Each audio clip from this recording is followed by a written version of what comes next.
Before I say a few things, Mike mentioned briefly that most of you know, but some of you may not, that my brother Kurt just recently moved to Perth, Australia. So he's about as far from here as he can possibly be. And so unfortunately he couldn't be here today, but we know he wanted to be here, and we're videotaping so he can see this later. We've heard a lot of things, moving and memorable things about Mom. I wanted to try to spend a couple minutes saying something about two people who especially touched Mom's life since she became ill last October. And it's going to be hard. Kathy.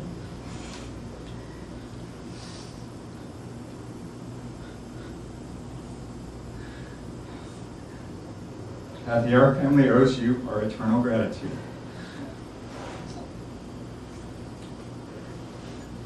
And we stand in awe of your determination and your devotion. I can tell you, if it had been possible to cure Mom through force of will, Kathy would have cured her. Kathy was there the day Mom went to the ER at the beginning. She went with Mom and Dad to the ER again on New Year's Eve.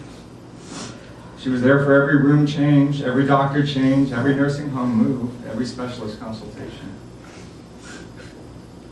I watched her cajole nurses, pressure doctors, monitor medications, and post medical instructions on Mom's wall, always with just the required amount of either patience or urgency.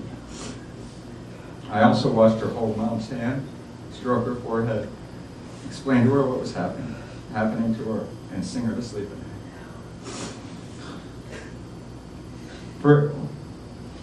For 8 months, Kathy put aside her whole life and dedicated herself to taking care of her and Carol. Thank you seems so inadequate, but thank you.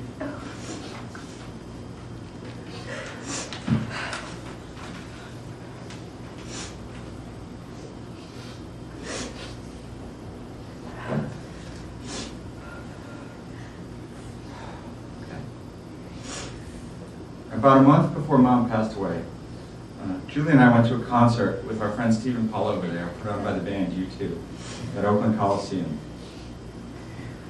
About 30 minutes into the concert, Bono, the lead singer, did an amazing thing.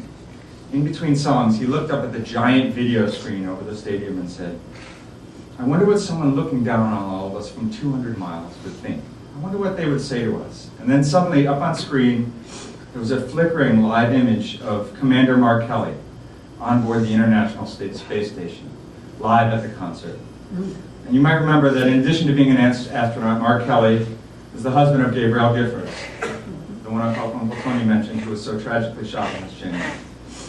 He looked down from the giant screen and he floated some words in front of the camera. He was up in space that said inspiration and beautiful day and some things like that. And then Bono asked him, "Commander Kelly, if there was one more thing you could say to everyone as you looked on our planet, what would it be?" Now, I expected him to say something about peace on Earth or the beauty of our planet or some other global statement of goodwill. But he didn't. He didn't say any of that. Instead, he leaned into the camera and said, "Tell my wife I love her very much. She knows." It was an amazingly theatrical and moving moment. And one I've thought about a lot since then.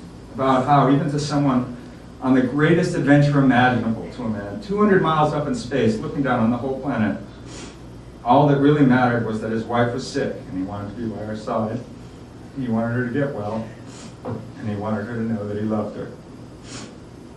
Over these last 8 months, that's all Dad wanted. He spent pretty much every day at Mom's side, keeping her company, talking to her, giving her kisses, telling her he loved her. Through all the frustration of being sick, of her moving in and out of the hospital, of starting over at rehab, she had one constant, Mom had one constant, and that was Dad, every day at her side. There were lots of days I couldn't bear to go to the hospital. It was too hard, it was too sad, I just couldn't do it. But Dad was always there.